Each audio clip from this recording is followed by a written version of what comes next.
નમસ્કાર.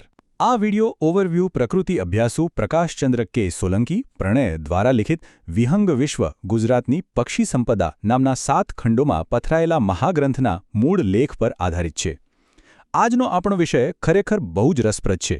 આપણે પક્ષીઓની દુનિયાના એવા તથ્યો જોવા જઈ રહ્યા છીએ જે કદાચ પક્ષીઓ વિશેની આપણી અત્યાર સુધીની તમામ માન્યતાઓને મૂળમાંથી જ બદલી નાખશે. સામાન્ય રીતે આપણે એવું જ માનીએ છીએ ને કે બુદ્ધિ તો માત્ર મનુષ્યો કે મોટા મગજ ધરાવતા પ્રાણીઓ પાસે જ હોય, રાઈટ?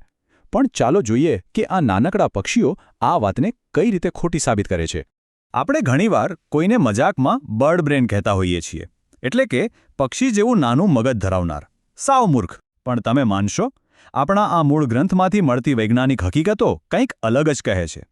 ખરેખર તો કોઈ તમને બર્ડ બ્રેન કહે તો તમારે ખુશ થવું જોઈએ, કારણ કે આ એક બહુ મોટું સન્માન છે. પક્ષીઓનું મગજ ભલે કદમાં નાનું હોય, પણ તેની કામ કરવાની જે રીત છે તે ખરેખર આપણને સ્તબ્ધ કરી દે તેવી છે. તેમની બુદ્ધિ માત્ર જીવતા રહેવા પૂરતી જ સીમિત નથી. વિભાગ 1 પક્ષીઓનું મગજ એક અજાયબી. તો ચલો આમાં ઊંડા ઉતરીએ અને સમજીએ કે આ નાનકડા મગજની અંદર ખરેખર એવું તે શું ચાલી રહ્યું છે કે તેને અજાયબી કહેવાય છે.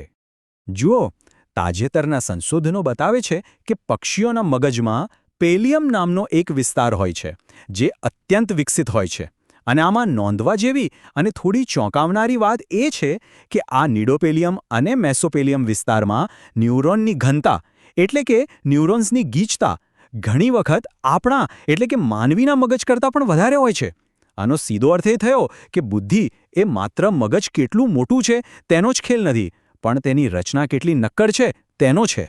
વિભાગ 2 સમસ્યા ઉકેલ અને અદ્ભુત યાદાશક્તિ. હવે આટલું પાવરફુલ મગજ રોજિંદા જીવનમાં કઈ રીતે કામ લાગે છે તે જોવું ખરેખર રોમાંચક છે. તમને જાણીને નવાઈ લાગશે કે વૈજ્ઞાનિકો અમુક પક્ષીઓને તેમની સમસ્યા ઉકેલવાની જબરદસ્ત ક્ષમતાને કારણે પીંછાવાળા વાંદરા પણ કહે છે. ઉદાહરણ તરીકે કાગડો અને આફ્રિકન ગ્રે પોપટને જ લઈ લો. કાગડો માત્ર આમતેમ ખોરાક નથી શોધતો, તે બખોલમાંથી જીવડા કાઢવા માટે લાકડાની સળીને વાળીને એકદમ પરફેક્ટ હૂક બનાવે છે. અરે તેઓ જાતે નળ ચાલુ કરે ને પાણી પણ પી લે છે. અને જો કોઈ તેમને હેરાન કરે ને તો તે વ્યક્તિનો ચહેરો તેઓ વર્ષો સુધી ભૂલતા નથી અને બીજા કાગડાઓને પણ તેનાથી દૂર રહેવાની ચેતવણી આપે છે. બીજું ઉદાહરણ છે આફ્રિકન ગ્રે પોપટનું. ભૂખરા પીંછા, એકદમ લાલ પૂંછડી અને કાળી ચાંચ ધરાવતો આ પોપટ માત્ર આપણી નકલ નથી કરતો, પણ તે આકારો અને રંગો પારખીને એકદમ તર્કબદ્ધ રીતે સવાલોના જવાબો આપી શકે છે. છે ને કમાલ? અને જો તમને હજી પણ એવું લાગતું હોય કે પક્ષીઓ પ્લાનિંગ નથી કરી શકતા, તો આ ઘટના સાંભળો. જાપાનમાં કાગડાઓ અખરોટ તોડવા માટે એક ગજબનો કિમિયો વાપરે છે. તેઓ અખરોટને સીધા રસ્તા પર ટ્રાફિક વચ્ચે ફેંકે છે. ગાડીઓ તેના પરથી પસાર થાય એટલે અખરોટ તૂટી જાય. પણ તેઓ તરત દોડીને નીચે નથી જતા. તેઓ શાંતિથી ટ્રાફિક સિગ્નલ લાલ થવાની અને ગાડીઓ ઊભી રહેવાની રાહ જુએ છે અને પછી જ સુરક્ષિત રીતે પોતાનો ખોરાક ખાય છે. વિચારો, કોઝ એન્ડ ઇફેક્ટ એટલે કે કાર્ય અને કારણનું આ કેટલું સ્પષ્ટ આયોજન છે. હવે યાદશક્તિની વાત કરીએ. આપણે મનુષ્યો, આપણી પાસે સ્માર્ટફોન, નકશા અને ડાયરીઓ હોવા છતાં ક્યારેક ચાવી ક્યાં મૂકી છે તે ભૂલી જઈએ છીએ, બરાબર ને?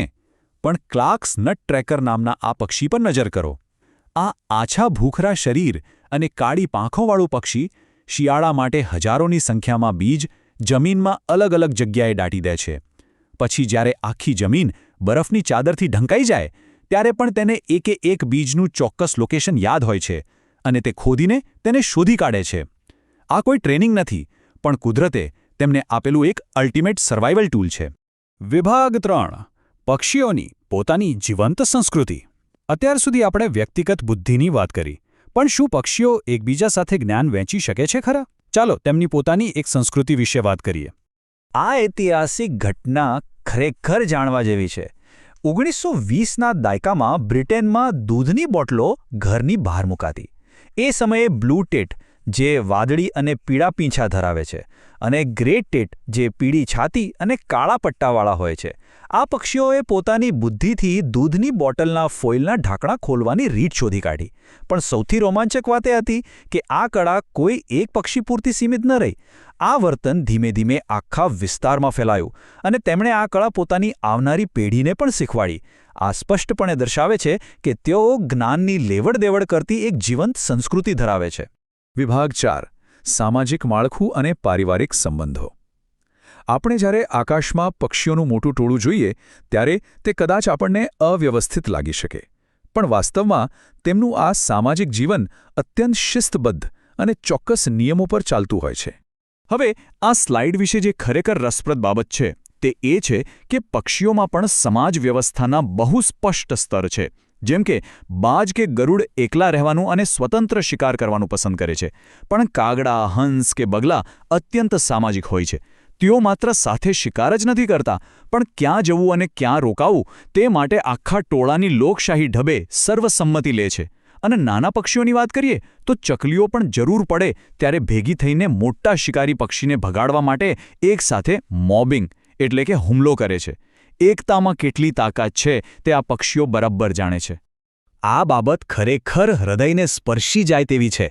પક્ષી જગતમાં એકસાથી પ્રથા એટલે કે મોનોગેમી કદાચ મનુષ્યો કરતાં પણ વધુ મજબૂત જોવા મળે છે. ઊંચા અને લાલ માથાવાળા સારસ્ક્રેન, હંસ અને લાંબી સાંકડી પાંખોવાળા આલ્બટ્રોસ આજીવન એક જ સાથી સાથે રહે છે. તેઓ સાથે મળીને માળો બનાવે છે અને બચ્ચા ઉછેરે છે. અને જ્યારે તેમના સાથીનું મૃત્યુ થાય છે ત્યારે પાછળ રહેલું પક્ષી એટલો ઊંડો શોક મનાવે છે કે ક્યારેક તો તે એકલતાના કારણે પોતાનો જીવ પણ ત્યાગી દે છે. આ દર્શાવે છે કે તેઓ કેટલું ઊંડું ભાવનાત્મક જોડાણ ધરાવે છે. વિભાગ 5 પક્ષીઓની જટિલ ભાષા લાગણીઓ અને સમાજ વ્યવસ્થાને સમજ્યા પછી હવે આપણે આ વ્યવસ્થાને ટકાવી રાખતા સૌથી મોટા આધાર વિશે વાત કરીશું અને તે છે તેમની અત્યંત જટિલ ભાષા અને સંવાદ પ્રણાલી. સવારે સંભળાતો પક્ષીઓનો કલરવ આપણને ભરે માત્ર એક મધુર અવાજ કે બેકગ્રાઉન્ડ મ્યુઝિક લાગતો હોય, પણ હકીકતમાં તે એક બહુ જ ચોક્કસ ભાષા છે. તેમની પાસે ખોરાક ક્યાં છે તે જણાવવા માટે, દુશ્મનથી ચેતવણી આપવા માટે અને સાથીને આકર્ષવા માટે બિલકુલ અલગ અલગ અવાજો હોય છે. અરે આપણી જેમ તેમની ભાષામાં પણ પ્રાદેશિક બોલીઓ એટલે કે ડાયલેક્ટ્સ જોવા મળે છે. એક જ જાતિના પક્ષીઓ માત્ર અવાજ સાંભળીને પારખી લે છે કે આ પક્ષી તેમના જ પરિવારનું છે કે પછી કોઈ અજાણ્યું છે. તો હવે આટલું બધું જાણ્યા પછી શું પક્ષીઓ પણ સંસ્કૃતિ ધરાવે છે? આ પ્રશ્નનો જવાબ બહુ સરળ અને સ્પષ્ટ છે. હા, બિલકુલ. વડીલ પક્ષીઓ આવનારી પેઢીને સ્થળાંતરના લાંબા રસ્તાઓ, કયા ફળ ખાવા અને કયા ઝેરી છે તે બધું જ શીખવે છે. તેઓ ખરા અર્થમાં વસુધૈવ કુટુંબકમની ભાવના સાથે જીવી રહ્યા છે, જ્યાં આખું વિશ્વ એક પરિવાર છે અને તેમનું આ અદ્ભુત જ્ઞાન પેઢી દર પેઢી અવિરત વહેતું રહે છે. અને અંતે આ જ વાત આપણને એક બહુ મોટો અને મહત્વનો પાઠ ભણાવે છે.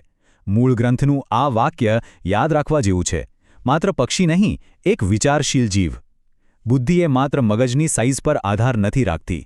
જો આપણે આપણી આસપાસની અદ્ભુત દુનિયાને બચાવી હશે તો આપણે આ પીછાવાળા જીવોને માત્ર એક પક્ષી ગણવાનું છોડીને વિચારશીલ સહનિવાસી તરીકે સન્માન આપવું પડશે.